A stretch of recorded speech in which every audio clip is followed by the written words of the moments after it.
Hello everyone, I'd like to welcome you to the GTAC Tech Talk webinar on the HID Vertex Edge Access Control Unit Configuration and Troubleshooting. My name is Derek, I'm Technical Support Representative with Genetec, and I'll be your host for the webinar today. We also have other members of the Genetec Technical Assistance Center standing by to answer your questions during the webinar. Just type them in the questions section of the GoToWebinar console, and someone will get back to you with an answer shortly. If there are any questions that we cannot respond to in the time we have today, we'll be sure to send you an email with the answer to your question. Okay, we'll also be posting the questions and answers from today's session in the Genetec Technical Assistance Portal forums under the GTAC Tech Talk section.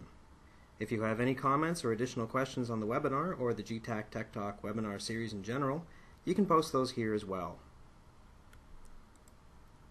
Also to be found on the GTAP are the videos from previous webinars. Just go to Tools, then Videos, and click on the GTAC Tech Talk section here. You can either watch a streamed video in your web browser by clicking on this icon here, or you can download the video in WMV format for viewing offline by clicking on the second icon here. If you want to be kept up to date on the latest additions to the Genetec Technical Assistance Portal, you can log into the GTAP, go to the My Account section, and click on Email and Notifications. From the Notifications section down here, you can check the boxes of the subjects you're interested in and select how often you'd like to be alerted to additions to those subjects. If you put a checkbox in the video training notification, you'll receive an email when the video of today's webinar has been posted on the GTAP. In order to be able to put a checkbox next to a subject, the frequency will have to be set to daily or weekly. Setting it to never will gray out the options below it. You can also edit your subscription to our 2 Genetec newsletters in the email subscription section above here. Don't forget to hit the submit button on the bottom to save your changes.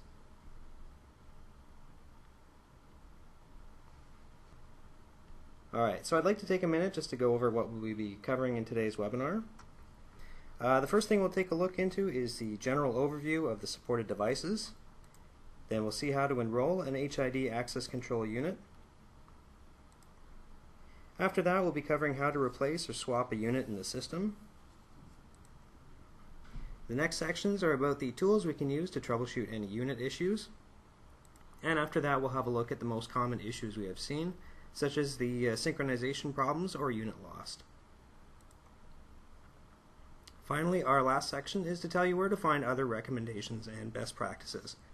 The webinar should take around 50 minutes, and we'll leave the webinar open for questions for another 10 minutes or so after that. Okay, so starting off, we're going to do an overview of the hardware, software, and server environment. Taking a look at our Genetec Security Center system, the main focus of the webinar today are the IP readers and controllers. In some sections, we'll be looking at the configuration on the Security Center side of things as well. In those slides, take a look at the top right side of the screen, see which version of Security Center we're looking at. If you see this icon here, we're specifically looking at Security Center 4. If we see this one, we're looking at Security Center 5. Now in the overview, we'll be taking a look at the supported devices, the unit configuration, the server configuration for both Security Center 4 and 5, and then the environment configuration, which refers more to the server itself and the ports the units will be using. Here are the HID access control units that are supported in Security Center. We'll be taking a look at these in more detail in the next couple of slides. Starting with the HID Edge reader, this is an IP door controller that has an integrated card reader as well. Since it is a door controller, it makes all the access control decisions and can still function properly while the unit is offline. The unit can handle up to 22,000 card holders and can accept cards from the built-in reader and also have a REX connected to it. The integrated reader is an HID I-class reader, and the unit supports PoE or Power over Ethernet with over 500 milliamps available for a lock. This is all connected with one Cat5 or 6 cable for both the power and communication over the network. Looking at the second type of door controller, we have our HID Edge Plus unit. This unit is a controller only and does not have the built-in card reader. The benefit of this is that you can mount the door controller in a secure location and wire a reader and recs to it from the door you are protecting. Everything else is pretty similar to the Edge reader in terms of the PoE capabilities, connections, number of card holders, and the decision-making process. The next couple of controllers do not have readers built in, starting with the Vertex V2000. This is a controller that can support 2 readers directly wired to the unit, and the type of readers can either be Wiegand or clock and data. The unit has standard and general purpose inputs and relays that can be used, and supports elevator control and anti-passback. Like the previous HID controllers, the unit makes all the decisions based on the information provided to it, so it is able to continue working even if it loses its network connection. In terms of the number of card holders the unit can support, it is from 22,000 to 125,000, using half the memory for list swapping. Our most common unit that we see in the field is the Vertex V1000 network controller. The key difference between this unit and the V2000 is that it does not support any direct reader connections, but it acts as a master controller to manage additional modules, making it much more flexible. We'll take a closer look at the modules in a minute, but they can be used to add connections for readers, inputs, and outputs. We have an RS-485 port on the unit, which is used to connect the various modules. Similar to the V2000, it also supports elevator control, anti-passback, input monitoring, and other capabilities. It also supports the same number of card holders and can work offline when needed as well. So let's take a look at those interface panels next. We'll start with the V100, which supports 2 readers, 2 inputs per side, and 2 relays per side. As we mentioned, it connects to the V1000 over the serial bus, and you can use the dial in the middle of the unit to select the serial address. The address of the interface panels can go from 0 to 15, so you can have a maximum of 32 interface panels connected to a V1000, or 16 per side. Now the V200 is similar, but instead of being used to connect readers, it's used to monitor inputs. You can have 16 supervised or unsupervised units, and can be used in conjunction with a V300 for complex input and output linking. As with the V100, it connects over the serial bus to the V1000, and you have a dial to set the address in the middle here. The V300 is the flip side of this, and it is used to monitor outputs or relays. It can support 12 relays that can be in a normally open or normally closed state. The serial address is selected the same way as the V100 and V200, and connects to the V1000 serial bus as well. Just to get a big picture of how everything is connected, we can take a look at a sample network diagram here. We have our Security Center server and clients connected to the network, and a sample of each unit on here as well. Taking a look at our Edge units, we have the Edge reader here, with our Edge Plus with a separate reader below it. On the other side, we have our V2000 with its supporting 2 readers. And below that, we have our V1000. Note that in the configuration using the V1000, the only thing connected to the network is the V1000, and the interface panels are connecting directly to the 485 port on the V1000.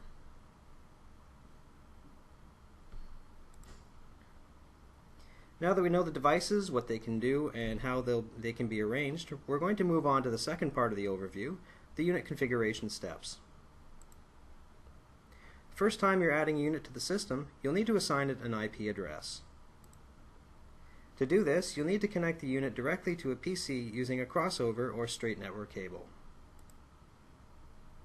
Go into your PC's network connection setup, modify your TCP/IP properties, and change the IP address to something on the same network as the unit's default address of 169.254.242.121.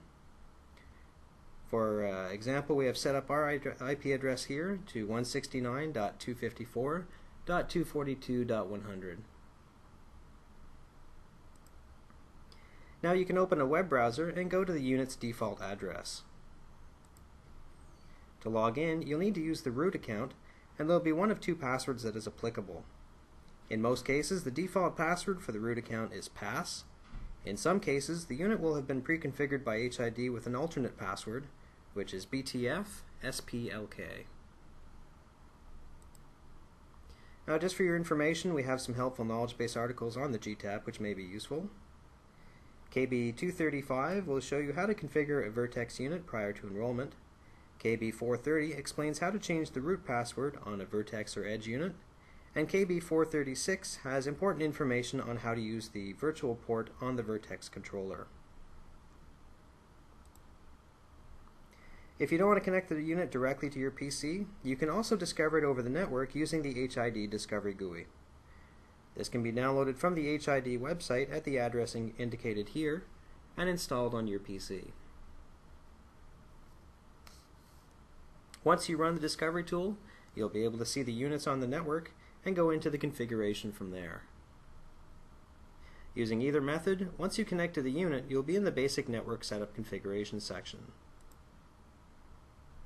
There are a few things that we recommend setting up on the basic setup screen.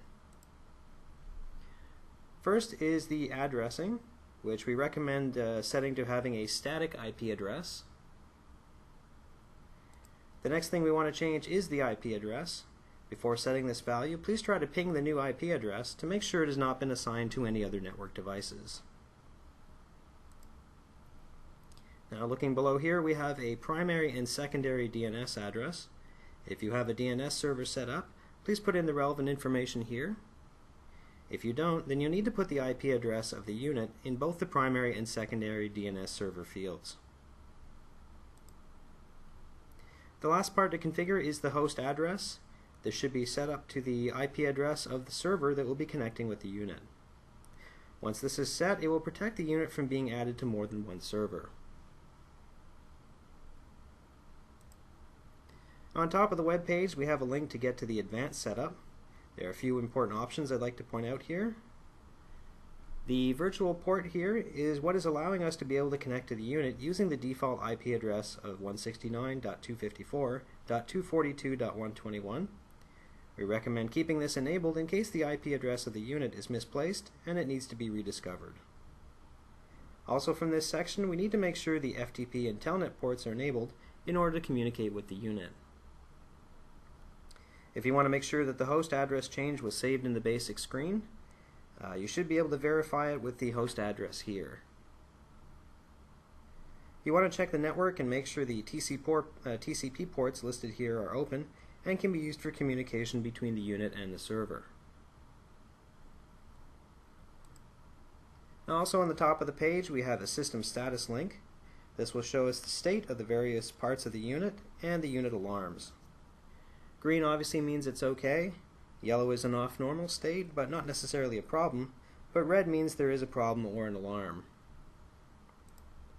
For example, in our case here, we have our door held open icon in red, so there's an alarm due to a door being held open for too long. Now, there's also some important information we can find on this screen. If you look next to the controller, you can see the MAC address of the unit, and below that you can see the firmware of the version that the unit is on. If you need more information on what the icons mean, you can click on the legend link on the top right of the system status to bring up this chart. If you see anything in blue, it means that it's not being monitored. If you get one of your interface devices in this state, you can try to synchronize the unit or reboot it if that doesn't help. Now that we've seen the unit configuration, we're going to take a look at the server configuration.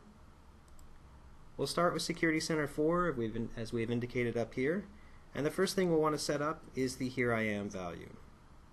The Here I Am is used to tell the host that the controller is up and running. If the host doesn't get anything back from the unit in this time frame, it will disconnect it from the system. We can set this up in the registry of the Security Center 4 server. This is not required in Security Center 5 and is called the heartbeat in Security Center 3. On a 32-bit machine, we need to go to the following path in the registry: HKey local machine Software, Genetec, Synergist 3.0, and Vertex. Don't be alarmed that the folder is called Synergist 3.0. It's still applicable for this version, and it knows to look in this location for the value. On a 64-bit machine, the path is the same, except we have one extra folder, the WOW6432 node, between the software and Genetec folders. If any of these folders do not exist in the registry, you can go ahead and create them. So from the Vertex folder, you need to modify or create the Here I Am key as a 32-bit D-word value, even on a 64-bit machine. You should set this to a decimal value of 90. Now we also have a good knowledge base article on this for your reference. It's article number 449. The next part of the server we need to check is the server admin. We'll take a look at Security Center 4 first. If this is a new install, the first thing you'll want to check is the Synergist Access Manager service and make sure it's running. You'll also want to take a look and make sure we've got the proper network card selected. If you don't have the HID Vertex extension under the Access Manager, you won't be able to add HID units to your system. If the extension is not there, right-click on the Synergist Access Manager, choose Add Extension, and choose the HID Vertex extension. Before closing the server admin, you might want to go to the Database tab just to double check that the database is running fine here.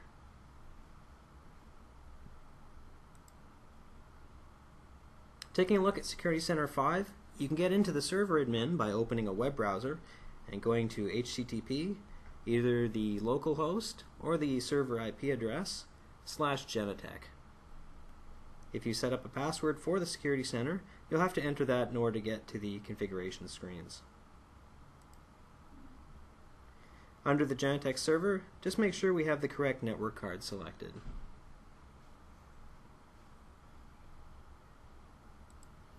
Everything else is being done through the config tool, so let's switch over to that application. From the config tool, let's go over to the role view. Make sure the Access Manager role is running, and go to the Extensions tab in the role. If you don't have any extensions under there, hit the green plus sign on the bottom under here, and this will allow you to add an item, and you can choose the HID Vertex extension. There are no settings for the HID extensions, so you should just need to add the extension, and don't forget to apply the changes. Alright, the next thing you want to take a look at is the environment the system is running in. We'll want to start by checking the Windows firewall. If you have it active, you'll need to have some applications added to the firewall exceptions list. In both Security Center 4 and 5, you'll have to have the config tool and security desk added, and the server admin in Security Center 4 only. We'll also need to add some services to the exception list. In Security Center 4, we need to have the Genetec directory, Genetec Synergist Access Manager, Genetec Integration Service, and the Genetec Watchdog added to the list. In Security Center 5, we're using roles instead of services, so the only two we need to add to the list are the Genetec Server and the Genetec Watchdog SC services. We also need to make sure we have some ports open on the network and on all firewalls that affect the environment. These ports will need to be open in both directions. In both Security Center 4 and 5, we need to have TCP ports 5500 and 5510 open for the directory. Security Center 5 will also need to have the TCP port 4502 open, as well as HTTP port 80.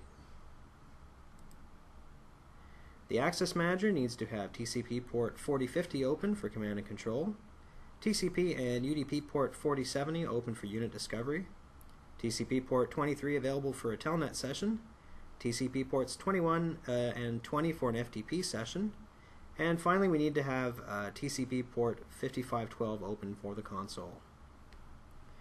The integration service needs port 5515 of TCP open, and the Watchdog needs TCP ports 4534 and 5511 open for the incoming connection and console, respectively. These ports are the same for both Security Center 4 and 5. We have a couple of knowledge base articles you can check for this information as well. Knowledge base article number 660 is for the ports used in Security Center 5, and KB article 427 is for Synergis and Security Center version 4 and lower. Now that we have the unit configured and the environment set up, we can look into enrolling an HID access control unit. We'll take a look at this, doing it both in Security Center 4 and then in Security Center 5. Just a quick note before we get into the enrollment process, you'll need to have your Wi-Fi disabled before enrolling units, or it will interfere with the network connection on the unit. In Security Center 4, we can enroll the unit by either using the Discovery tool or manually enrolling it. The Discovery tool is accessible by clicking on the directory in our logical view and clicking on the tab with the binoculars on the right here.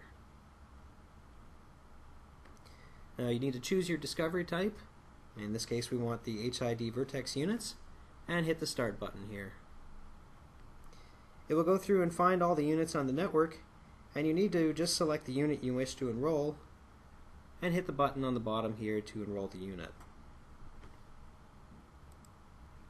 If you know the IP address of the unit and want to enroll it manually, you can click on the Add an Entity button on the bottom left here, then choose the Network View and choose Access Control Unit.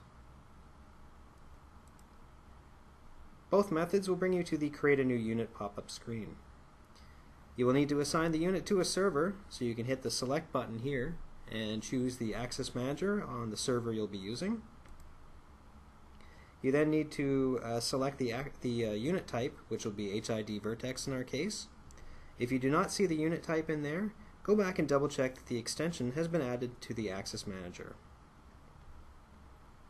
After that, we want to put in the IP address of our unit and the credentials to log in with. Again, make sure we're using the root account, as the admin account will not work for enrollment and is only for accessing the web page. Hit Next and you can choose the partition you want to put the unit under. Hit Next again, you'll get to the unit creation screen, which gives us a chance to verify the information we're entering, and you can hit Next again to create the unit, bringing us to the creation progress screen. You can just hit Finish there, and the unit will be created. If you go to the Network View and expand your Synergis Access Manager, you should see the new unit listed underneath it. If you need to double check the name of the unit or the relationships with other Security Center entities, you can do this from the identification screen. You can also verify that the name is not the name of the unit is not longer than 15 characters. Now, to see which devices are attached to a unit, you can go to the Properties tab. You can see from our example here that we have added a V1000 unit, and it has a V100 interface panel attached to it. You can also see the firmware version and MAC address from this screen. The MAC address is listed under serial number, but they're the same thing. If you need to change the password or other network information for the unit, you can go to the Network tab here. One of the most important things you want to check with a unit is that you're able to synchronize. When you synchronize a unit, the server is updating the credential list on the unit so that it knows who to let through without having to check back with the server. The Synchronization tab is used to set up how the unit will synchronize, such as automatically or on a schedule, and we'll see when the last sync went through. You can also kick off a manual sync from this section as well by clicking on the Synchronize Now button here. If you want to see what's happening on a unit, such as synchronizations, you can check the Unit Activity Report from the last tab here, a Reporting tab. In Security Center 5, we can do the manual activation and auto-discovery as well, and the process is pretty similar. To do the manual activation, you can go to the Role view, right-click on your Access Manager role, choose Add an Entity, and then select Access Control Unit. To do the auto-discovery, go to the Home page, and in the Tools category you should see the Unit Discovery tool. You can also get to this utility by clicking on the Tools drop-down menu on top and selecting the Unit Discovery tool. Now if you have a problem where you can't get to the Discovery tool in the Config tool, we have a hotfix which is mentioned in Knowledge Base Article 683. Please let us know if you're having this issue and which build of Security Center 5 you're running, and we can send you the appropriate hotfix. This issue will be fixed in Security Center 5.1.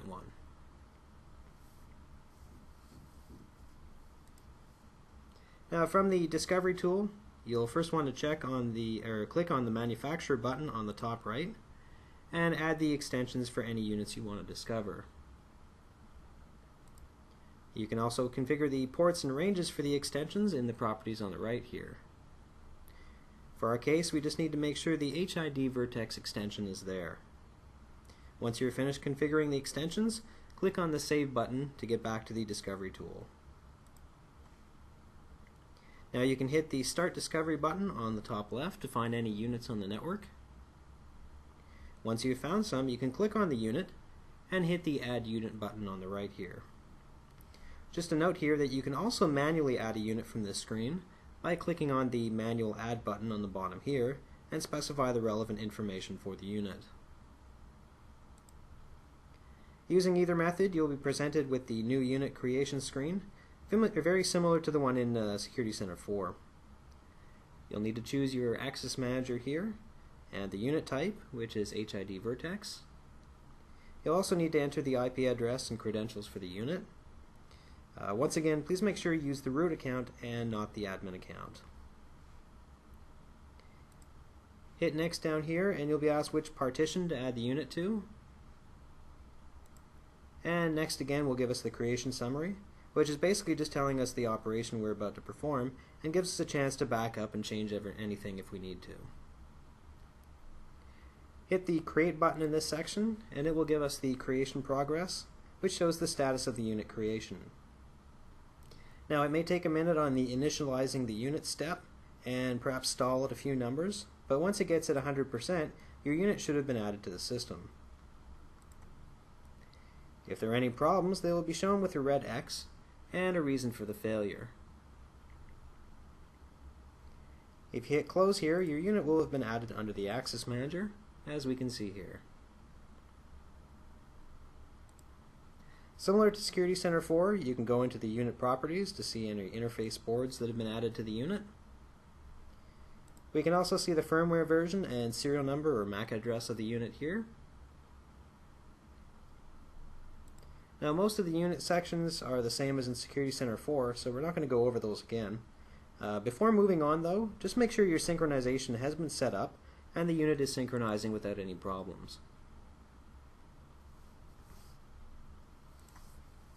Now, if you ever need to replace or swap a unit on the system, let's take a look at the steps required. There are a few conditions that need to be met before we can do a unit replacement. Both the old and new unit should be from the same manufacturer and be the same model type. The old and new unit should have the same firmware loaded, and as well should have the same configuration, such as the connected devices. For example, if you have a V1000 with 3 V100 interface units attached, you can't do a replacement with a V1000 unit that only has 2 V100s on it. Before doing the unit replacement, the Access Manager role should be deactivated. To do the actual replacement or swap in the system, go to the Config tool and then click on the Tools drop-down menu and choose Unit Replacement. You can also get to this from the Tools section of the home screen in the Config tool as well. Make sure you have the appropriate unit type selected, access control units in our case, and choose the old and new units from the list. Just to be clear, the old unit is the one that we are replacing. The most common problem we see is this. We forgot to stop the Access Manager. If you get this operation failed message, please verify that the Access Manager role has been deactivated and try again. You should see both units in red in the unit selection boxes in order for this to work. If everything is okay, once you hit the swap button here, you'll get your notification that the replacement has been done successfully, and the configuration of the old unit will have been copied over to the new unit.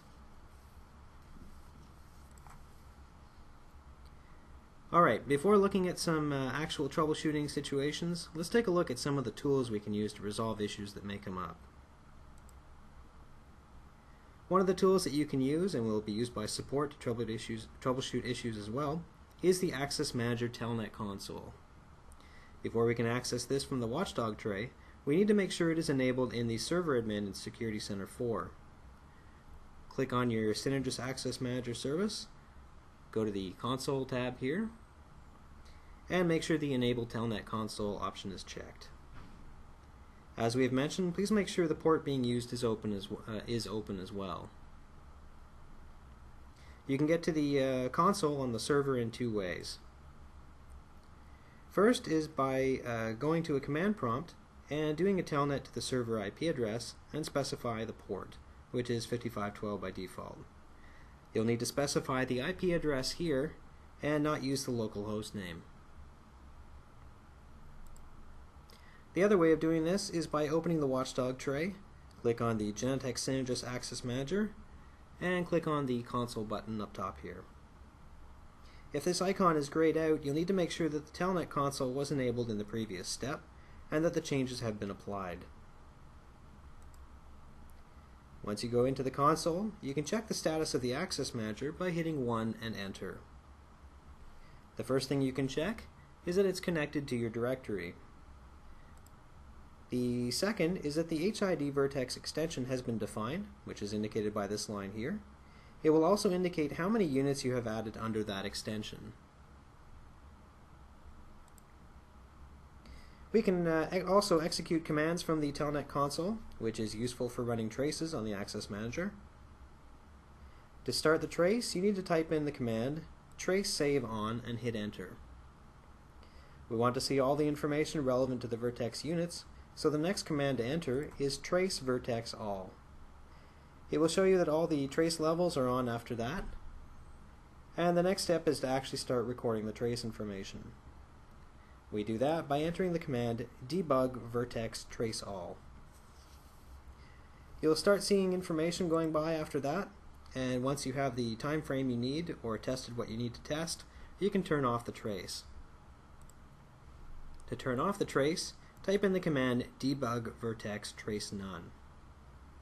Since all the information that is flowing is being saved to a file, it's really important to turn off the trace or it'll fill up your hard drive. Now, to see the information that has been saved, you'll have a file saved on your system. By default, the information is saved in C, Program Files, Genetec Security Center 4.0, and it will be called Genetec Synergis Access Manager with the date and the .log extension. In some cases, if a certain hotfix has been applied, you'll have to look under the Program Files x86 folder instead of the Program Files folder. If you're having trouble finding them, you can do a search for the .log files in Windows as well. Now, there is a way to automate the trace through the config files as well, which is something one of the GTAC engineers can help you with if that's required.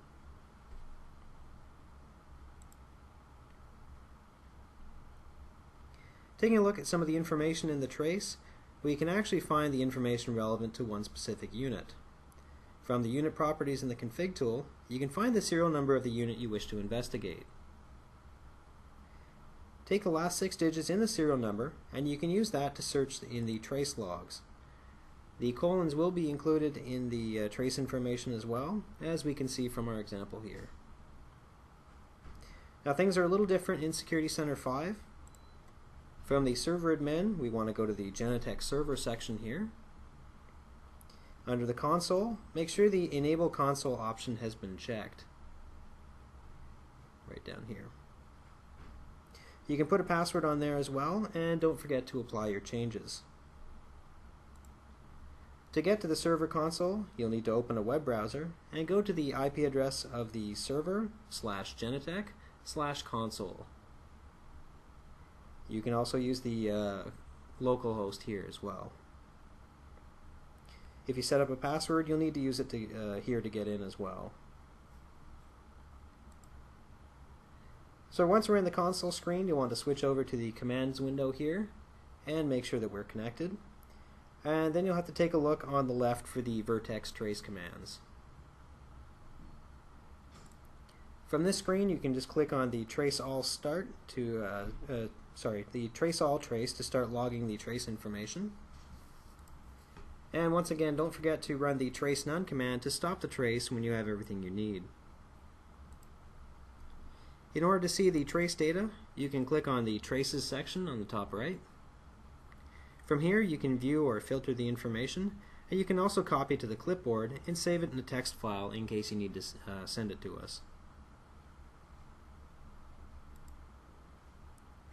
Similar to the status we saw in the Security Center 4 Telnet console, you can run the status command under the Access Manager commands section here to see which directory the role is connected to, if the extension has been created, and how many units are attached. Also under the Access Manager commands is a feature called List Units. Running this will show all units defined on the role, and if they are seen as connected or not. You can also get the IP address, the MAC address, and the GUID information for the units from this screen. This may be helpful in troubleshooting issues where there are many units on the system. Another good tool to have on hand is a packet sniffer such as Wireshark. This would be good to use to trace the information passing between the server and the access control unit. Some of the information you'll be able to see is the port that is sending the information over, and the MAC address of the unit. If you need someone from the Genetec Technical Assistance Center to take a look at the packet sniffer traces, there's some information we need ahead of time.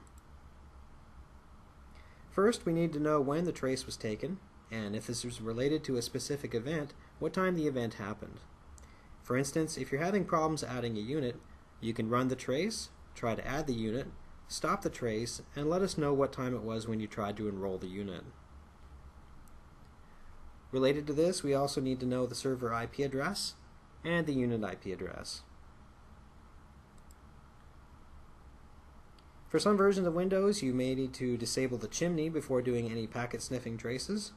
To do so, you'll need to open a command prompt and run the following command to disable it, depending on the version of Windows you're running.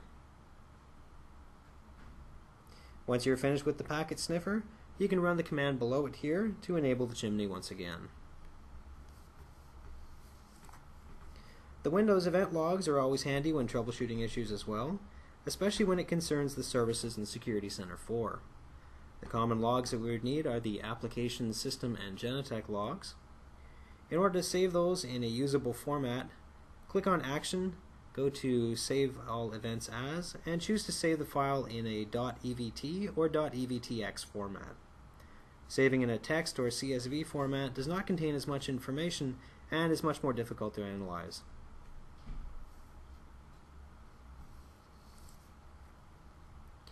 Alright, so the next section of the webinar will be focused on our most common issues and how we can troubleshoot them.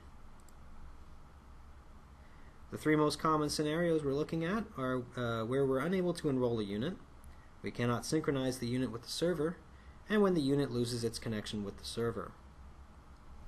So let's take a look at the first issue, when we're unable to enroll the unit.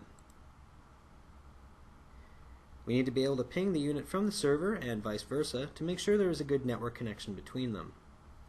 To see if the server can see the unit, open a command prompt and type in ping and the unit IP address. Take a look at the responses, and if we're getting timeouts, there may be a physical connection issue between the server and the unit. You can also try to ping the server from the unit itself. You can telnet into the unit by typing in telnet and the IP address of the unit, and then logging in with the credentials for the unit. Once you've logged in, you can type in ping and the IP address of the server to see if it gets a response. There still may be a problem even if it's not timing out. We want the ping times to be less than 50 milliseconds. Now, in case you can't ping the unit from the server, you probably won't be able to telnet into it. Try to ping the unit from another PC to see if you can telnet in, and run the ping test from another machine. The next thing we want to check is the IP address on the unit. You can remote into the unit from a web browser, check under the basic network setup, and make sure the IP address is set to static. Sometimes we're not able to enroll the unit because of the username and password being used. The default username and password for an HID unit is root and pass, or in some cases root and BTF SPLK. The admin account can only be used to log into the unit webpage and should not be used to try to enroll or control the unit. If you want to change the password of the root account, we have a good knowledge base article for that. Take a look at KB article 430 on the G tab for more information on the password change, and just make sure it's recorded in a safe place for anyone who needs to know the new password and make sure they're aware of the change. The next thing to check is on the unit is the name. We need to have the unit name of 15 characters or less with no spaces or special characters. So back on the unit webpage, under the basic central station host communications setup, you want to double check that the CS host addressing field is set to the IP address of the server. There may also be a rights or permissions issue if we're unable to enroll the unit. On the C drive, there is a Vertex temp files folder that all the Security Center services need to have full read-write access to. The Access Manager puts all the information we need to send to units in that folder. In Security Center 4, this folder is in the Windows, System32, Vertex temp files folder. And in Security Center 5, it's under the Program Files Genetec Security Center 5.0 folder.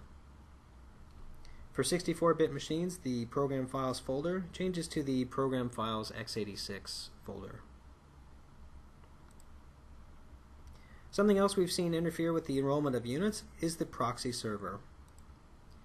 It'd be a good idea to go into the Internet Explorer, check under Tools, and Internet Options, Connections, LAN Settings, and take a look at the proxy server to make sure that it is disabled.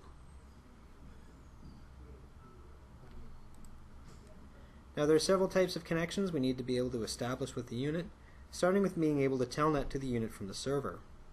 Open a command prompt, type telnet space and the IP address of the unit.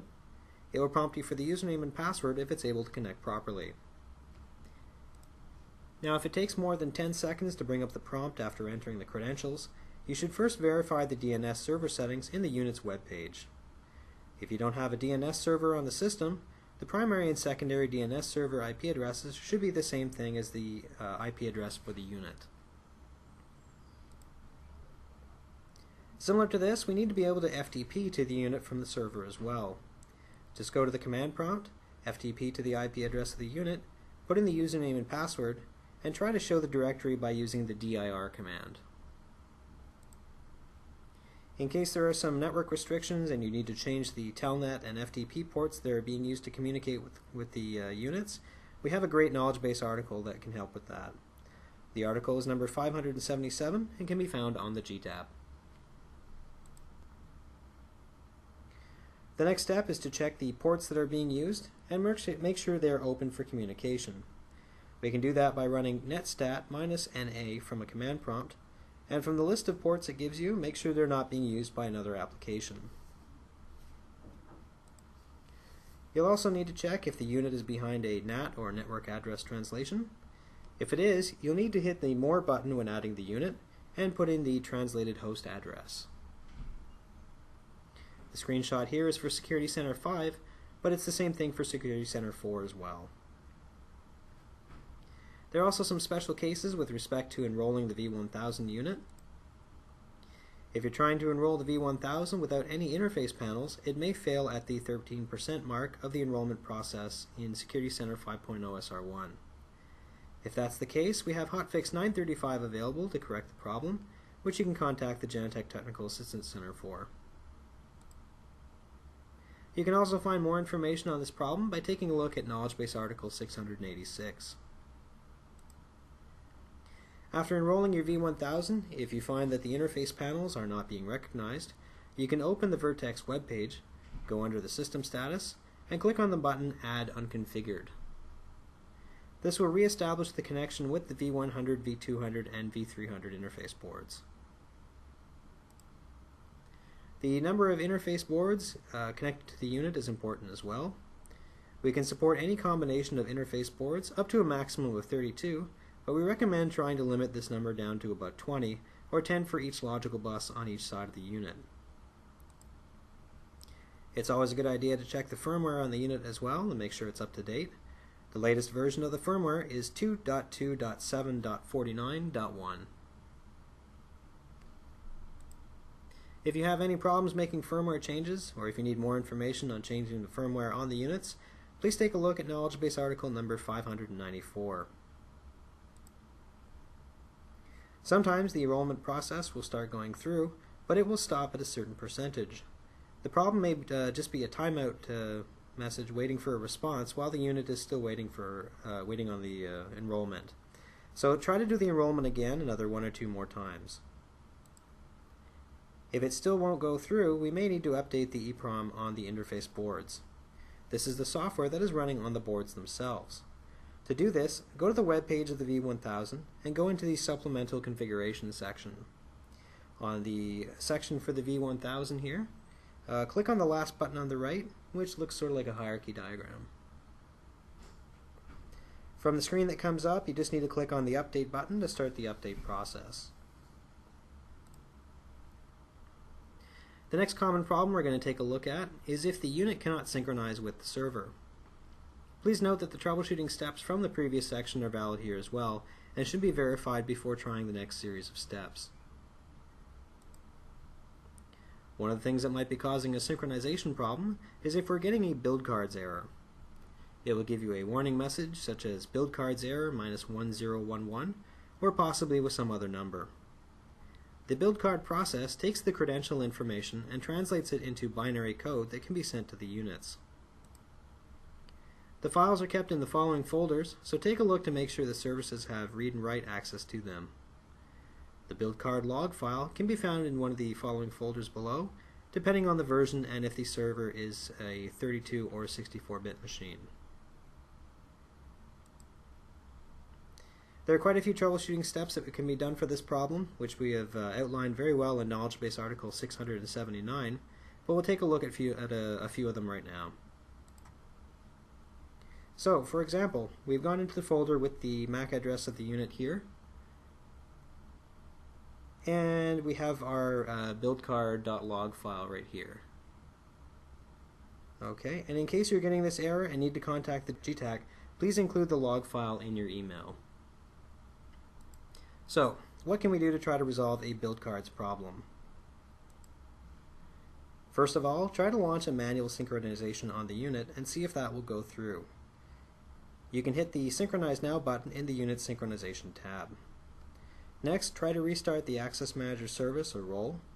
It will try to resync when it comes back up.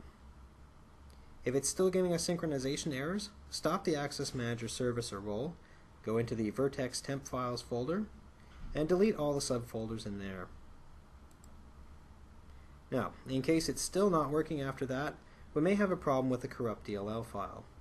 To fix this, we first need to stop the Access Manager service or role and rename the build-dump-cards.dll file to a .old extension.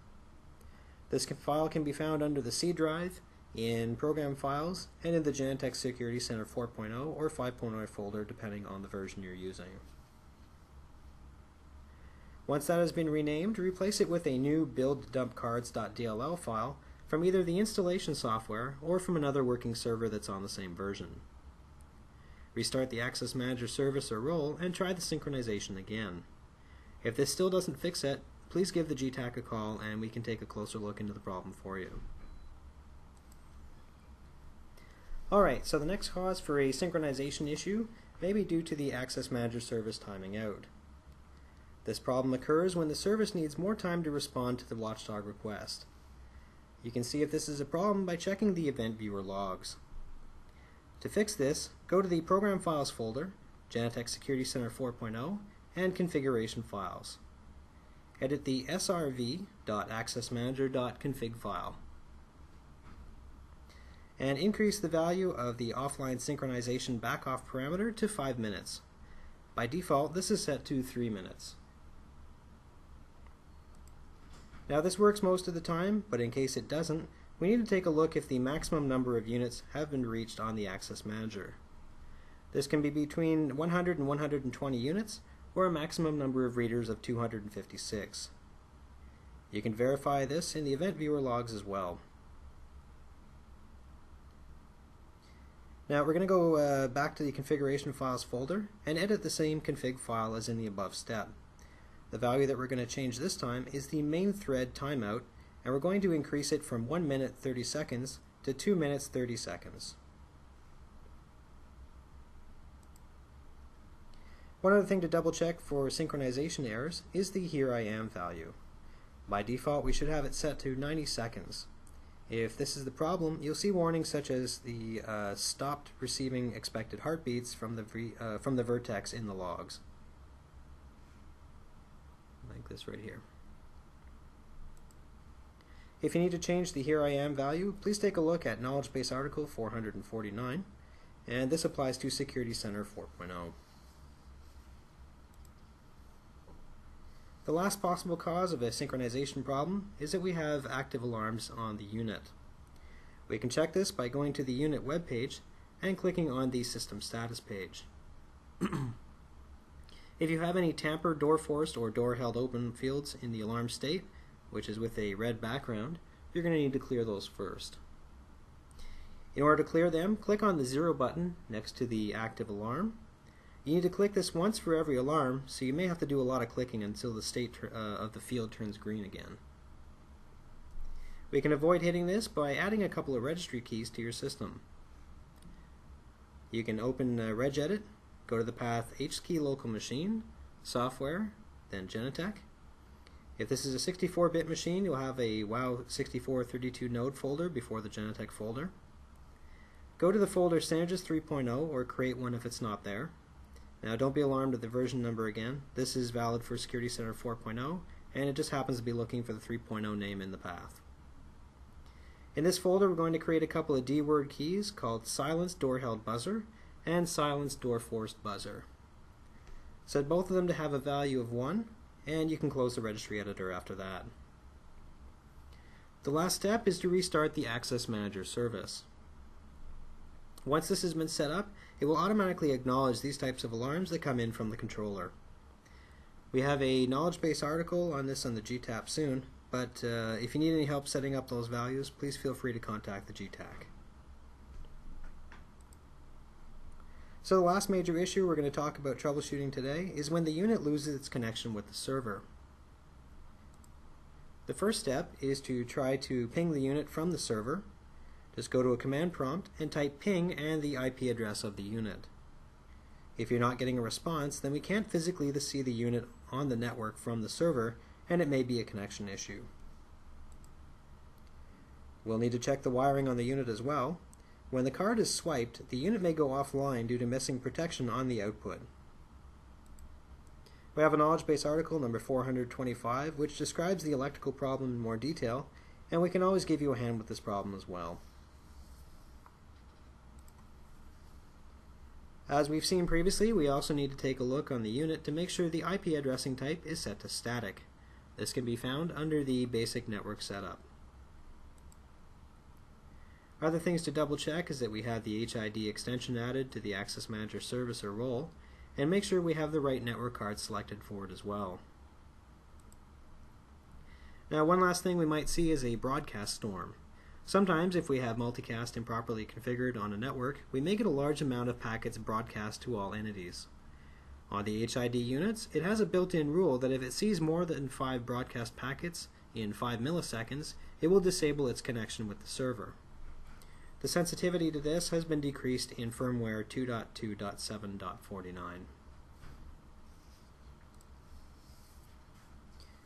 Alright, so instead of going through all the best practices and considering the length of the webinar today, I wanted to let you know that we have a great document about this on our Genetec Technical Assistance portal. Just need to go to the Tools and Documents section and change the document finder to any version of Security Center. And under the Tutorial section here, take a look at the Best Practices Security Center Access Control PDF document. This is an 11-page document with a lot of information that will be very helpful. This concludes our webinar for today. If you have any remaining questions you'd like to ask, we're going to keep the webinar open for another 10 minutes or so. So please go ahead and type them in the questions box of the GoToWebinar console. If you think of any other questions once the webinar session has ended, you can always post them on the GTAP forums under the GTAC Tech Talk section. Any comments or feedback on today's webinar or the GTAC Tech Talk series in general are always appreciated and can also be left on the GTAP forums. On behalf of myself and the Genetec Technical Assistance Center, thank you very much for attending today's webinar, and we hope you all have a great day.